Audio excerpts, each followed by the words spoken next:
Bonjour, je m'appelle Coralie. Je suis ravie de vous accueillir sur cette chaîne. Aujourd'hui, plus que jamais, on parle de sens dans nos vies. Aussi, je vous propose de découvrir des interviews de professionnels passionnés de toute la francophonie qui mettent au quotidien du sens dans leur vie et peut-être vous donner des pistes pour mettre plus de sens dans la vôtre. Si vous appréciez cette chaîne, merci de vous abonner et de liker en dessous. Bonne journée et à très bientôt. Bonjour, je suis très contente de vous retrouver aujourd'hui et ensemble, nous allons accueillir Céline Fournier. Bonjour Céline. Bonjour Coralie, merci de m'accueillir. Avec plaisir. Donc, je suis ravie de t'accueillir aujourd'hui parce que tu vas nous parler de ton activité et que moi, j'ai découvert un monde nouveau. Ce que j'adore dans ces interviews, c'est qu'il y a toujours des choses nouvelles à découvrir. Et donc, la première question, mais quelle est cette activité?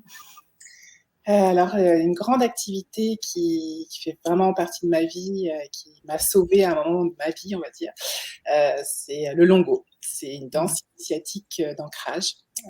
Donc c'est une danse qui permet de guérir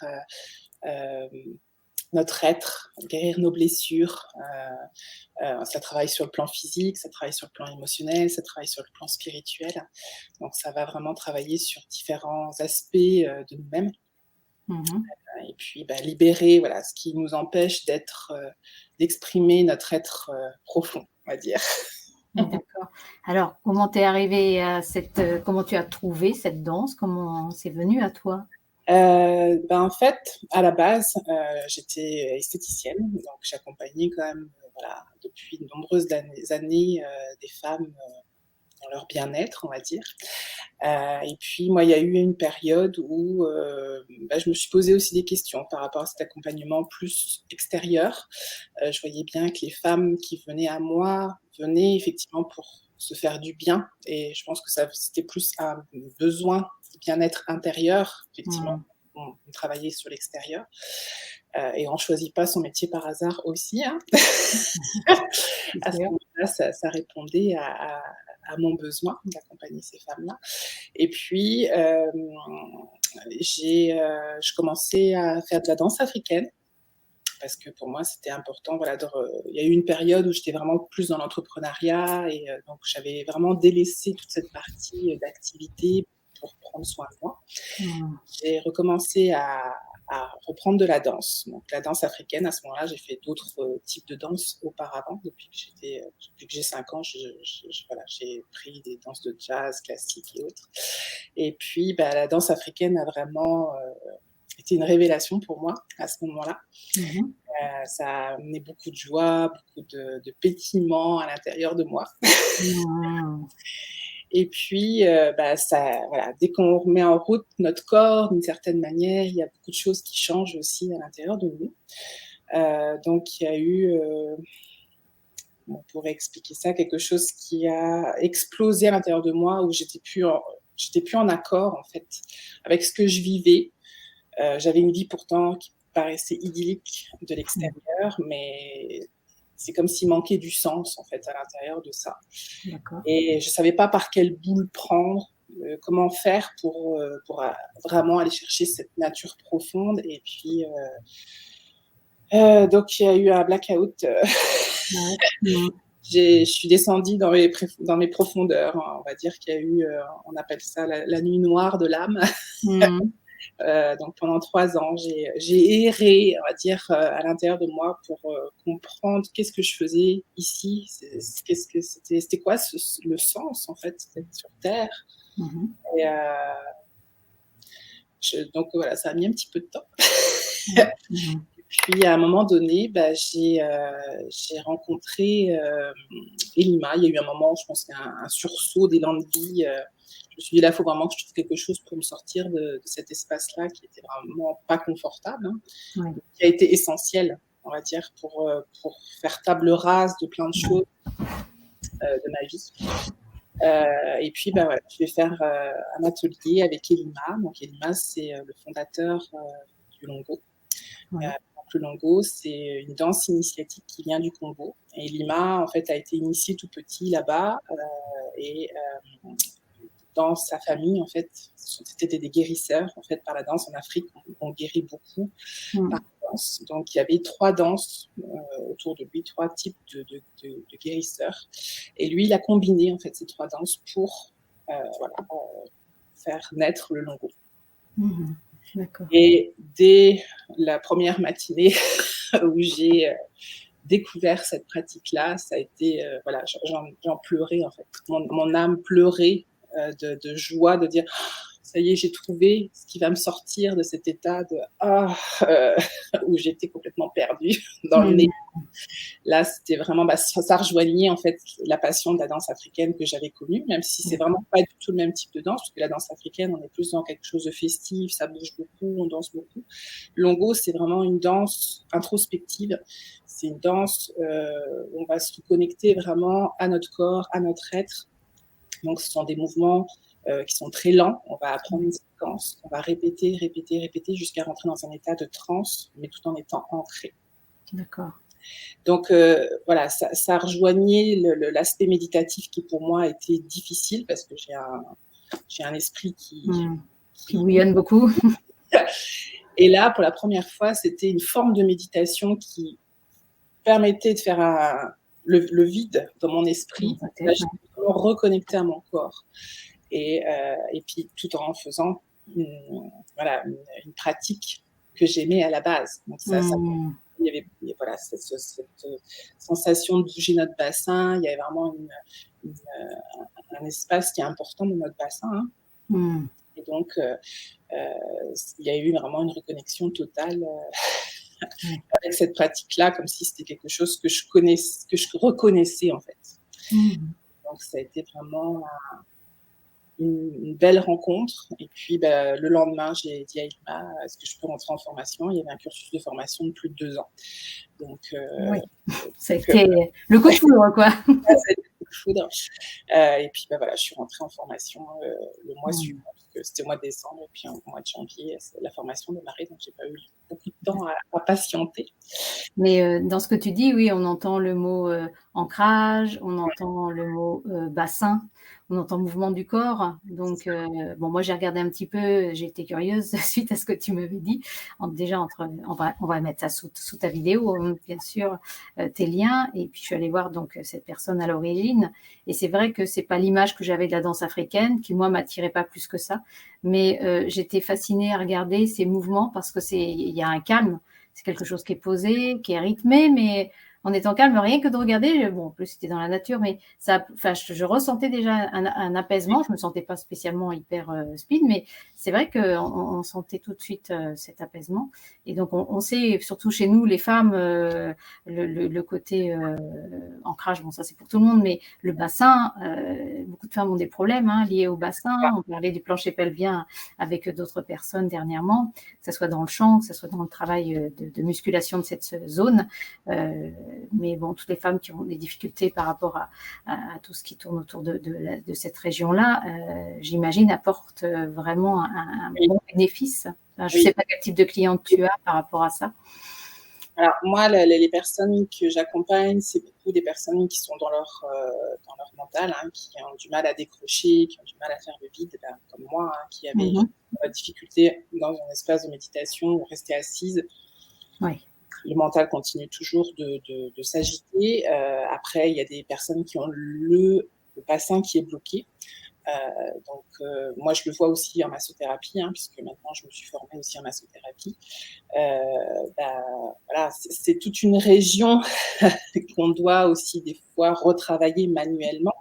Mais là, par la danse, là, ça va être un travail interne, c'est-à-dire que le travail va se faire, la personne va le faire dans ses propres limites et va aller déverrouiller dans ses capacités, ce qui est là où c'est possible d'aller en fait. D'accord. Et donc ça va ouvrir au niveau de la sexualité, ça va ouvrir dans sa féminité, ça va ouvrir toutes les blessures qu'on a pu vivre, nos lignées de femmes, que ça soit des intrusions, que ça soit des viols, que ça soit tout type d'agression qu'on a pu subir.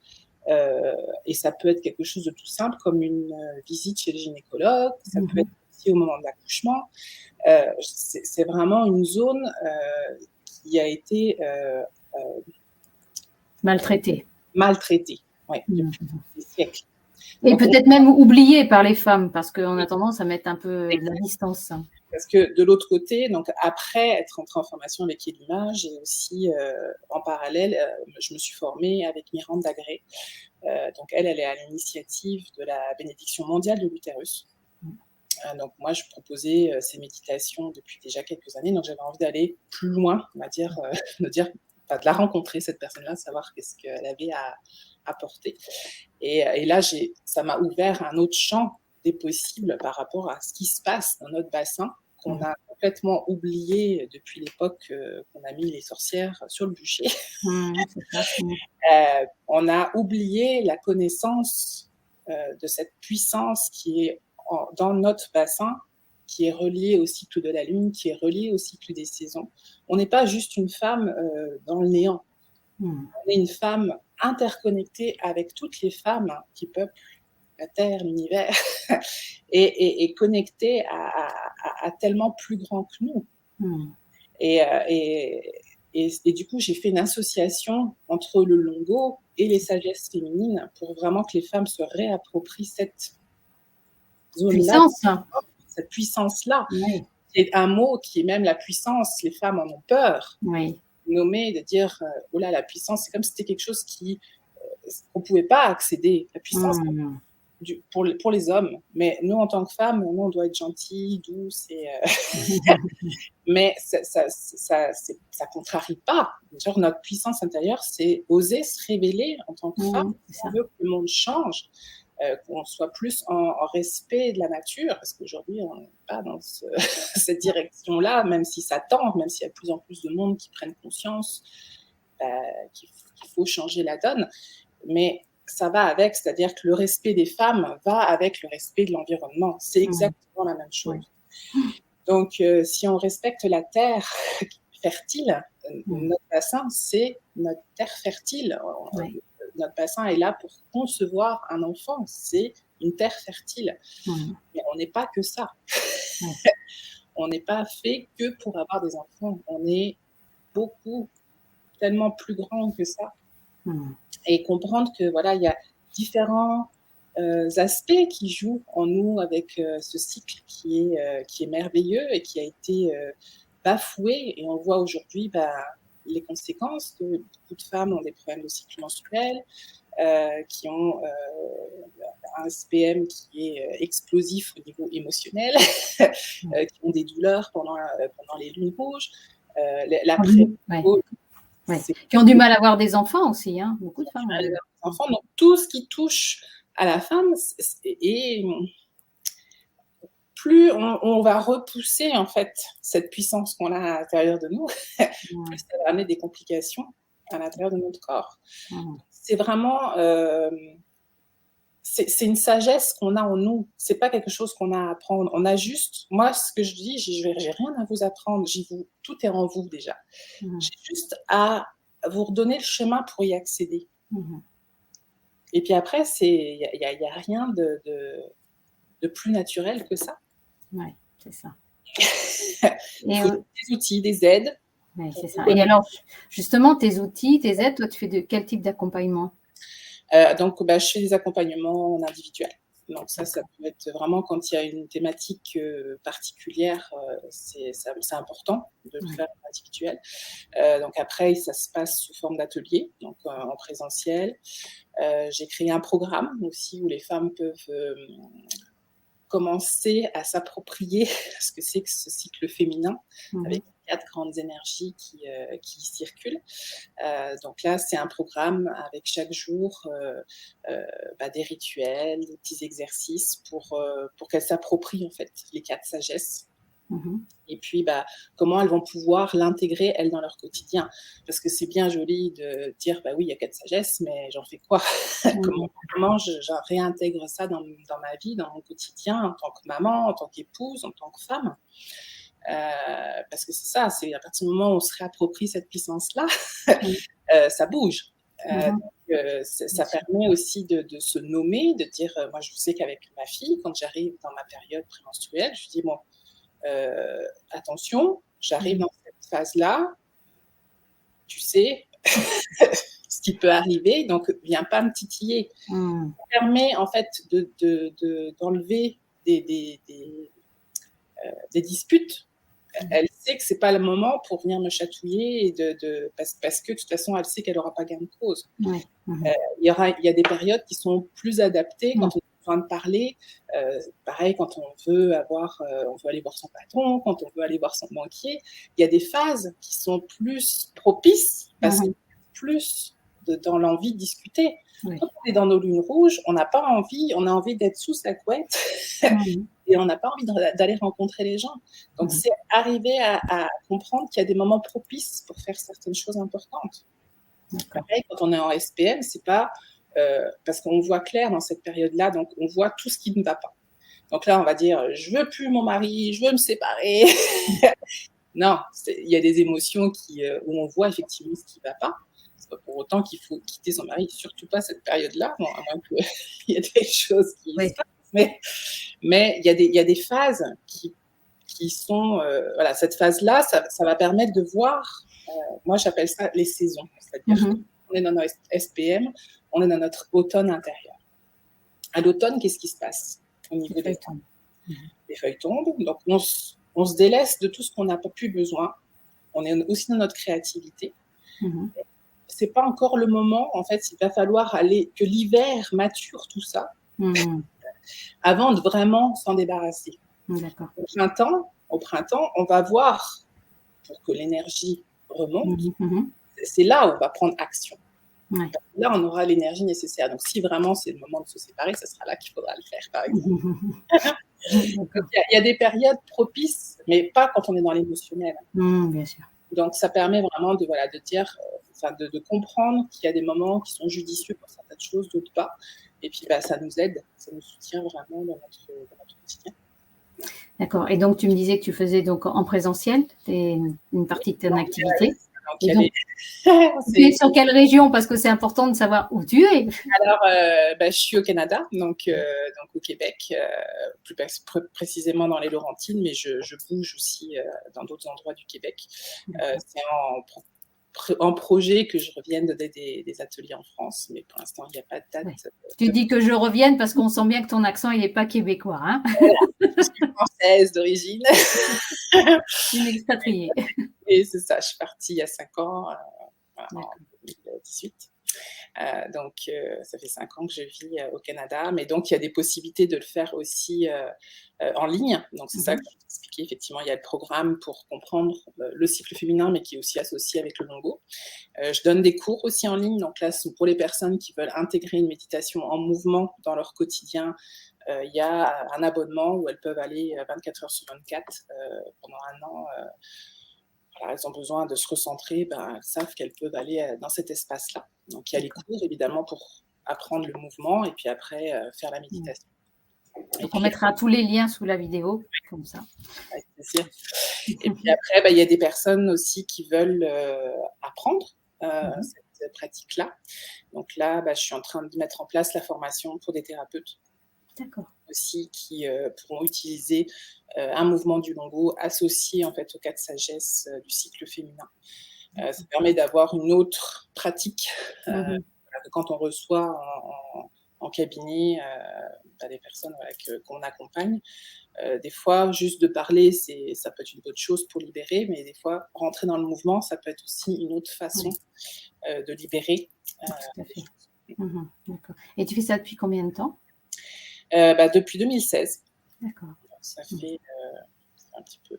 Non, mais c'est sympa. Et est-ce que tu vois une évolution alors, certainement de ta pratique, parce qu'obligatoirement, toi, tu évolues, tu t'enrichis et autres, et dans les personnes que tu accompagnes par rapport aux demandes, ou est-ce que c'est toujours un peu les mêmes types de demandes? Tout dépend vers quoi ils vont se diriger. Il y en a qui veulent faire absolument que la danse, par exemple, que du Longo. Donc, il y en a, elles vont faire que ça. D'autres, elles veulent vraiment travailler au niveau des sagesses féminines.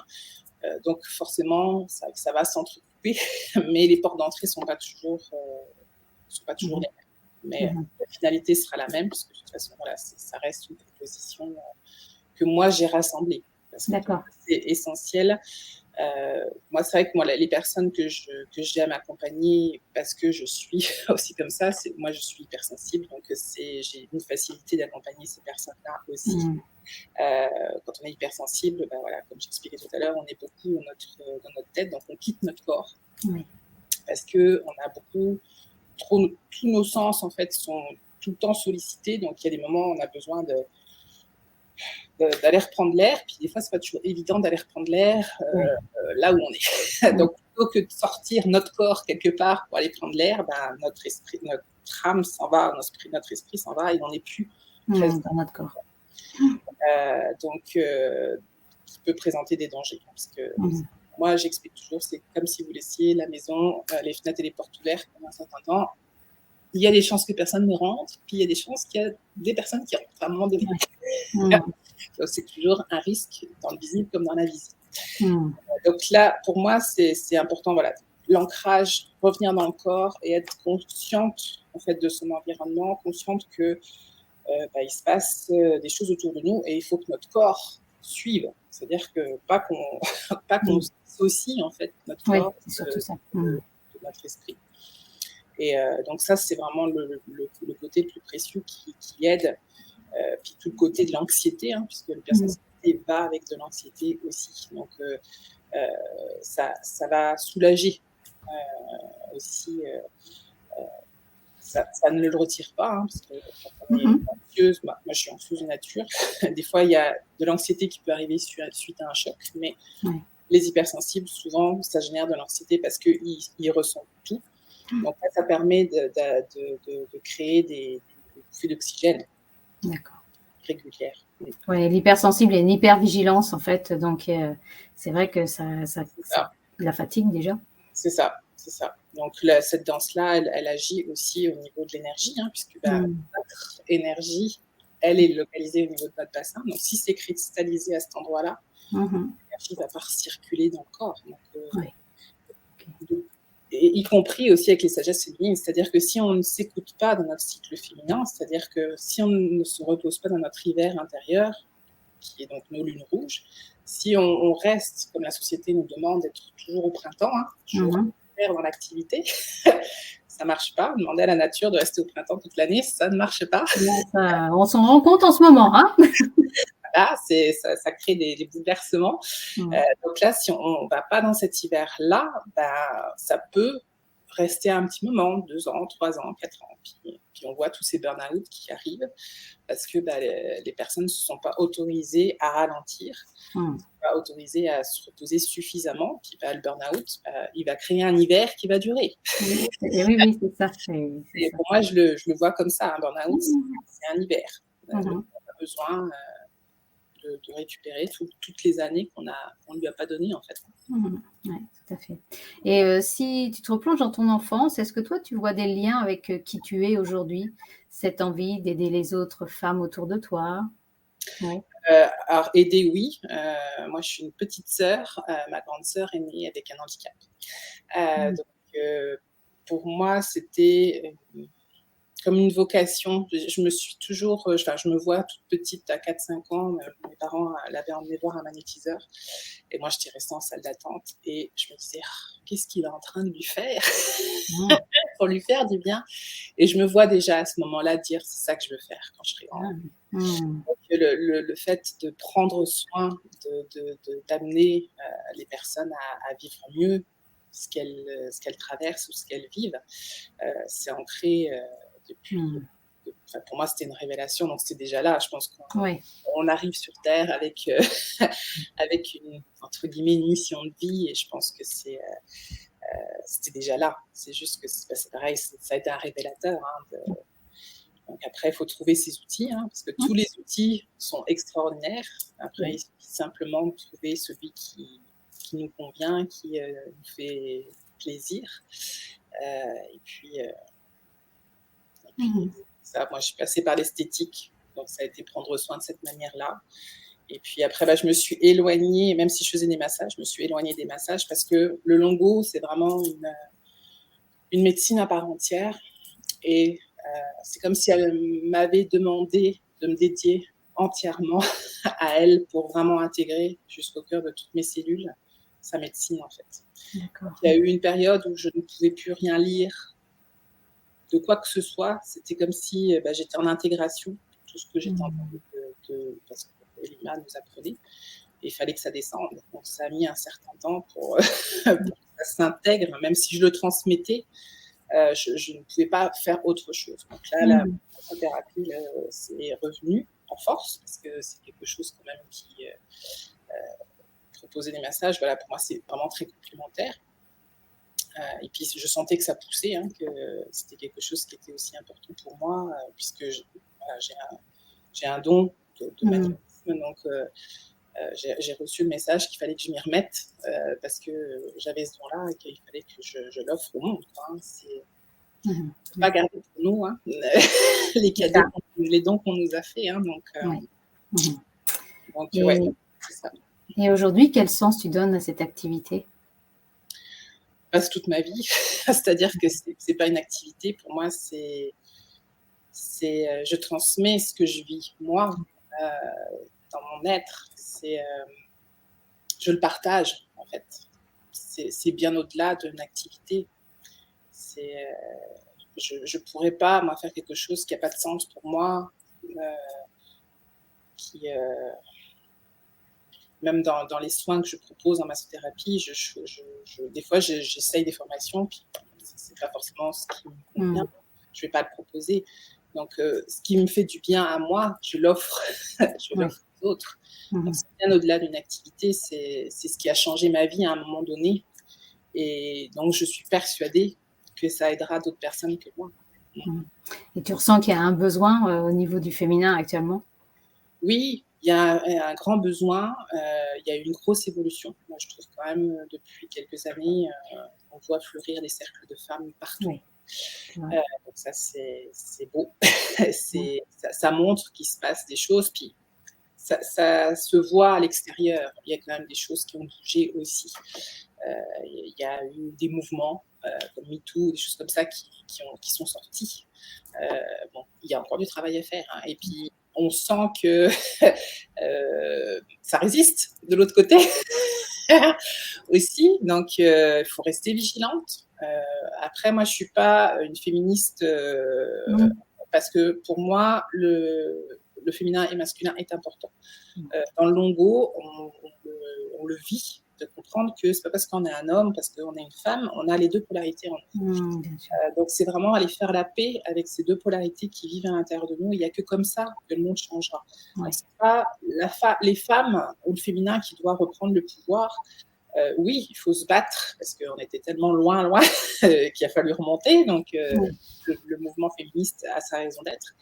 Mais je pense qu'on est arrivé à un moment où il va falloir que ça s'équilibre aussi, parce qu'on n'est pas là pour être en guerre envers les hommes ou envers le masculin. Le masculin en nous, c'est celui qui nous sécurise, c'est celui qui nous pose notre cadre et puis qui nous permet d'impulser le mouvement. Donc, on ne peut pas dire c'est que le féminin. C'est le féminin, oui, il y a le féminin, mais si vous regardez la Lune, qui est un astre féminin, on ne la verrait pas s'il n'y avait pas le Soleil. Bien sûr. Donc, le Soleil représente le masculin, la Lune représente le féminin, et c'est un jeu des deux. Il y a toujours, donc c'est ça. Pour moi, c'est vraiment important de dire, ok, on accueille notre féminin blessé, parce qu'effectivement, il y a beaucoup de blessures, mais le masculin a été blessé aussi, parce qu'il n'est pas bien posé aujourd'hui, donc il est dans un masculin qui est oppressant, qui est dominateur, qui est compétitif, et ça, c'est pas le vrai masculin. Le vrai masculin, c'est celui qui pose un cadre sécurisant, dans lequel le féminin peut créer en toute sécurité.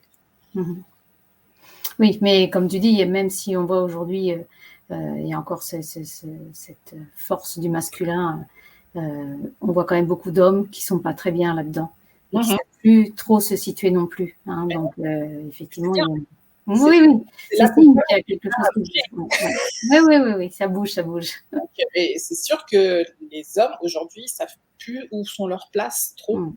parce que les femmes montrent aujourd'hui que bah, elles sont en capacité d'assumer des choses qu'elles n'assumaient pas avant. Ouais.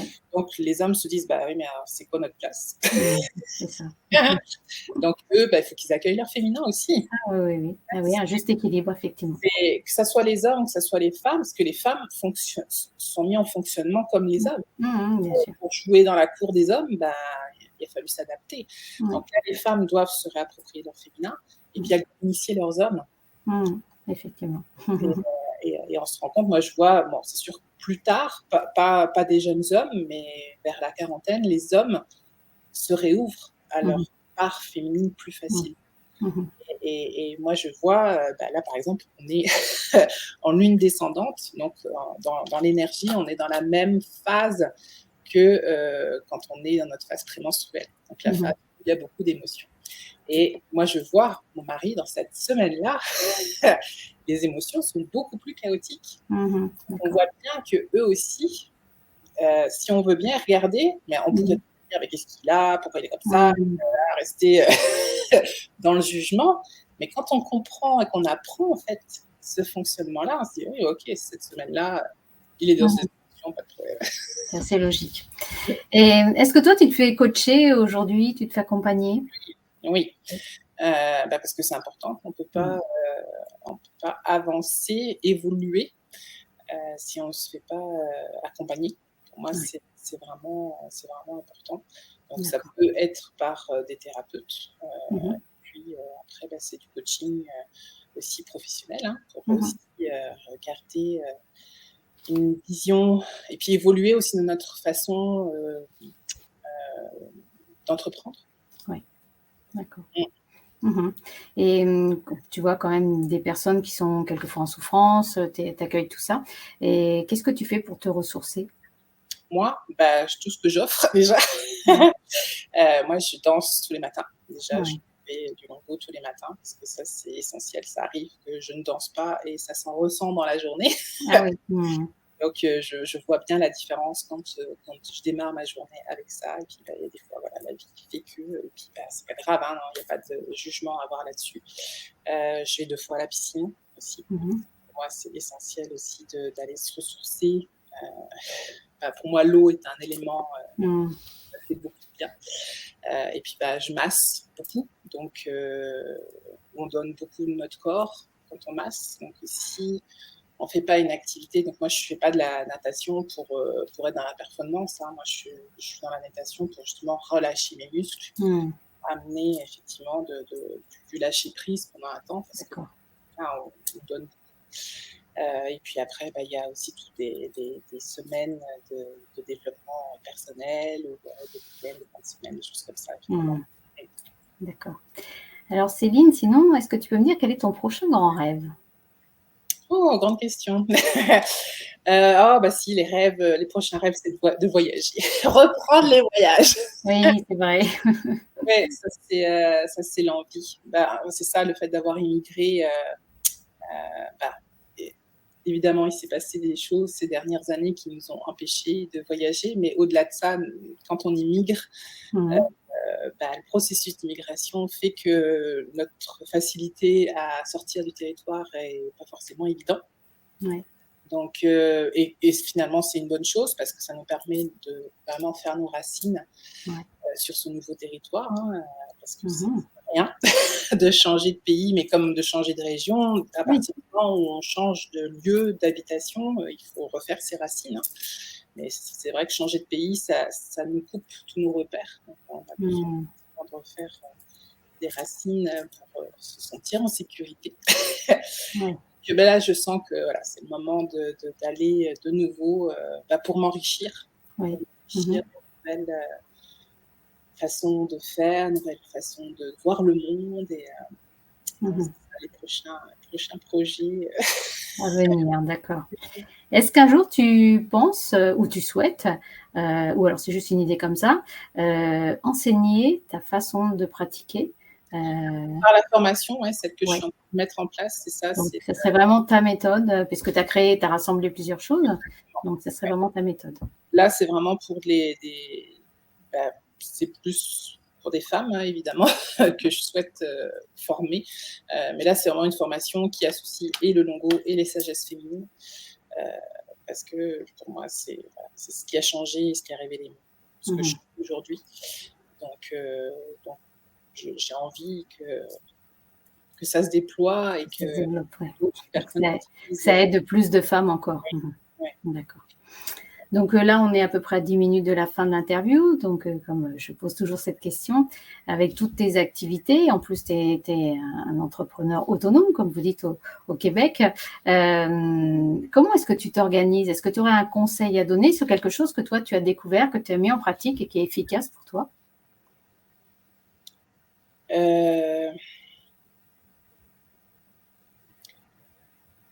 Est-ce que tu peux me reposer cette question?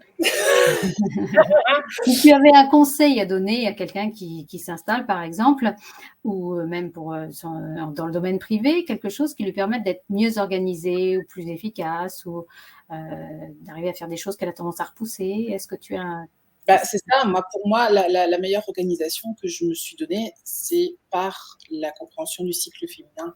C'est-à-dire qu'il y a des moments clés, moi je le vois dans mes activités.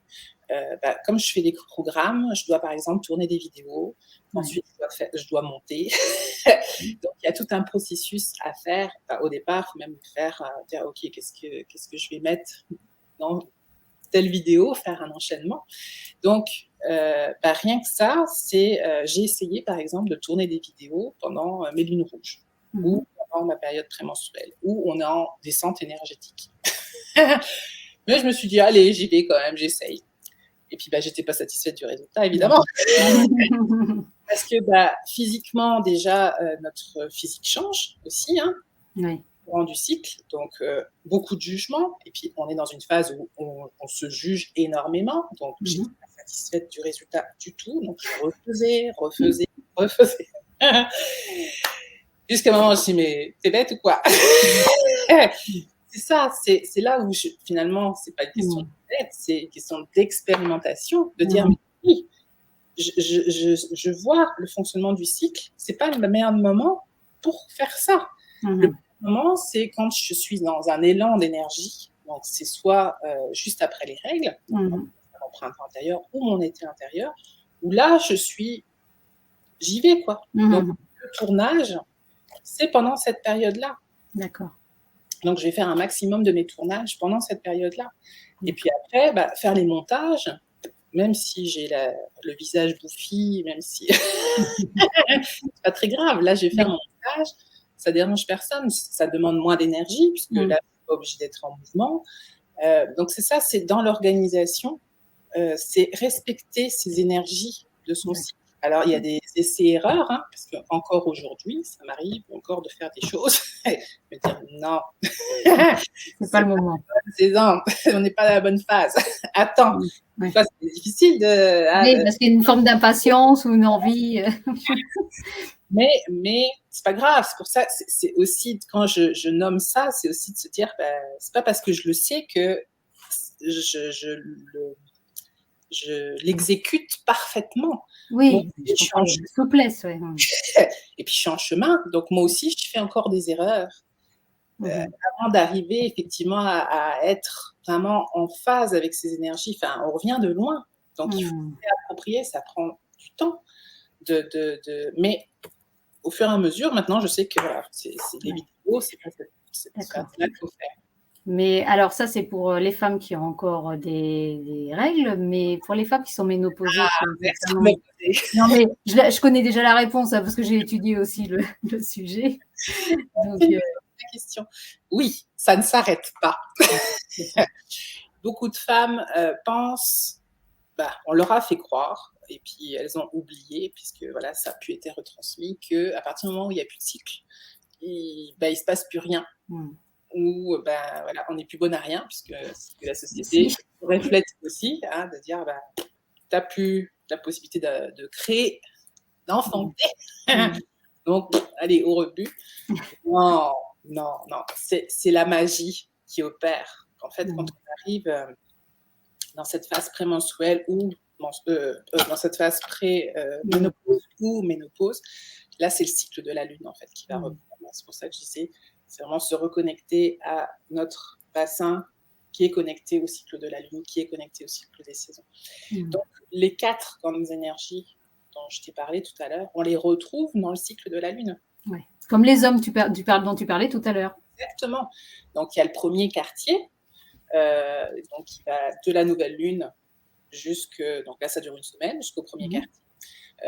Du premier quartier à la pleine lune, donc là c'est encore une semaine, de la pleine lune au dernier quartier, encore une semaine, et dernier quartier à la nouvelle lune. Donc là on a 4 semaines, et dans ces 4 semaines, ce sont les mêmes énergies qui se passent dans le cycle mensuel, donc on a 4 saisons toujours. Où donc la nouvelle lune, c'est le moment où on a plein d'énergie, jusqu'à la pleine lune. D'accord. Donc on est dans notre printemps, dans notre été, puis dès que la pleine lune est passée, là, la lune redescend, donc les énergies redescendent aussi. Et là, on a vraiment un impact direct sur notre corps. Même quand on est menstrué, la lune a un impact sur notre corps. Mais c'est notre cycle menstruel qui est le premier messager. D'accord. Quand on n'en a plus, là, c'est vraiment la lune qui nous donne le repère de quand il faut faire les choses, quand il faut se poser, quand il faut être dans l'action, quand il faut être dans sa créativité. Parce que c'est ça aussi, quelque chose que je voulais nommer, c'est beaucoup de femmes sont dans quelque chose qui est... quand on parlait des émotions, on parle beaucoup des femmes qui sont hystériques. Et en fait, cette hystérie, elle est là parce que la femme étouffe son feu créateur. C'est-à-dire que c'est pas juste enfanter ou créer un enfant, c'est être dans sa création d'être, de qu'est-ce que je suis, qu'est-ce que j'ai à offrir au monde de par mes qualités. Donc, de quelle manière je vais créer le monde. Donc, ça peut être par la cuisine, ça peut être par la peinture, ça peut être par le tricot, par, je ne sais pas, tout ce qu'on a envie, tout ce qui nous fait plaisir. Et c'est nourrir cette créativité-là. Et plus on nourrit la créativité, moi je vois des femmes que j'accompagnais à l'Institut, je voyais des femmes préménopausées qui étaient très épanouies, puis d'autres qui étaient, elles avaient tous les symptômes, mais c'était compliqué, quoi. Et là, déjà, à ce moment-là, je me disais, mais c'est quoi la différence entre ces femmes? Donc, j'essayais de comprendre qu'est-ce qui faisait qu'il y en avait qui étaient épanouies. Ben, c'est parce qu'elles avaient des activités qui leur plaisaient, elles allaient danser, elles allaient faire des choses qui les épanouissaient en tant que femmes. Pas en tant que mère ou en tant qu'épouse, mais en tant que femme. Et c'est ça qui fait toute la différence. Qu'on soit menstruée ou ménopausée, si on ne s'offre pas cet espace-là, c'est là où notre corps il va être... moi, en souffrance. Ça, la cocotte minute. Fait de chaleur, c'est j'en peux plus, quoi. Il faut que ça sorte, il faut que le feu il sorte, mais bien, c'est-à-dire dans une belle création de quelque chose qui sert le monde, quoi. Tout à fait. Écoute, merci. Ma dernière question pour toi, Céline, c'est, bon, j'ai déjà la réponse, hein, mais est-ce que tu kiffes ta vie aujourd'hui? Tu vois, j'avais. Je pense que ça se sentait quand même pas mal avant. Mais t'es passionnée. Il y a toujours à améliorer, hein. On est toujours en perpétuelle évolution d'améliorer certains aspects de notre vie. Hein. Bien sûr. Il y a aussi des moments, des fois, où c'est difficile. Hein. Faut pas... Ah oui, mais kiffer sa vie, ça ne veut pas dire que tout est parfait tout le temps. Hein. On est bien d'accord. Mais c'est important de le nommer aussi. De pas dire que tout est fantastique. Oui, je repasse aussi dans des moments, des fois, qui sont difficiles, mais c'est les prendre comme des cadeaux, parce que ces moments où on plonge, là, bah, ça permet de pouvoir remonter plus fort encore. Oui. Donc, et en plus, tu as les outils qui sont là pour pouvoir t'aider. C'est ça. Et plus les personnes, les femmes, les hommes auront leurs outils, plus ça sera facile. C'est la gestion de ses émotions, c'est se réapproprier qu'est-ce qui m'appartient, qu'est-ce qui appartient à l'autre. Moi, si je peux nommer quelque chose de très personnel qui s'est vécu à Noël avec ma fille. Il y a eu un petit moment de conflit. Et puis, elle m'a dit, on en parle. Je dis, non, je ne suis pas prête. Moi, j'avais besoin d'accueillir ce qui m'appartenait, en fait, dans cette situation qui ne me convenait pas. Donc, j'ai nettoyé des choses qui pouvaient être reliées, moi, à mon histoire personnelle Mmh. et j'avais pas envie de la charger de quelque chose qui m'appartenait. Mmh. Donc c'est de s'autoriser un moment de recul en disant: «OK, là, il y a quelque chose qui va pas, il y a quelque chose qui nous appartient à toutes les 2 et il va falloir qu'on règle ça, mais il y a quelque chose qui est à moi personnel qu'il faut que je m'occupe avant». Ouais. Ce qui fait qu'on va pas vers l'autre en l'accusant de tous les maux. Bah oui, oui, bien sûr. Et ça, c'est vraiment précieux pour les relations aussi de Mmh. prendre, en charge nos propres, nos propres problèmes qui sont liés à notre histoire, des choses qui nous blessent dans des situations, mais qui sont pas liées forcément à ce qui vient de se passer. C'est lié à Oui. c'était juste le point qui est venu appuyer sur une Mmh. qui est déjà là. Exact. Donc c'est ça qui est beau, c'est de se dire: «OK, il se passe des affaires, mais comment je le gère?» Ouais, c'est sûr. Hein. Bah, écoute, merci beaucoup Céline pour ce partage, très riche, intéressant, enfin en tout cas pour moi nouveau. Je sais pas si c'est très connu le Longo, mais moi je découvre, déjà lors de notre premier contact, et c'est En vrai que France, je trouve ça en ouais, c'est France, ça commence à se diffuser un peu plus. d'accord, Au Canada, je suis la seule. d'accord. Donc, il y a beaucoup de travail à faire pour le faire D'ac connaître. ah Mais bah, écoute, merci de diffuser en tout cas et puis, bah, en plus, comme on peut faire ça en ligne et ben, pour les personnes qui seront oui, intéressées, ben, on n'a plus qu'à suivre, tout, sera dessous. oui, Donc là, si on veut, il y a toutes les possibilités pour pouvoir, expérimenter. d'accord. Bah, merci beaucoup. Bah, je te souhaite, plein de belles choses, pour les semaines à venir en ce début d'année et Merci puis, beaucoup. bah, au plaisir d'échanger avec toi sur ce sujet ou un autre. À Oui, bientôt. Au à revoir bientôt. Céline. Pareil.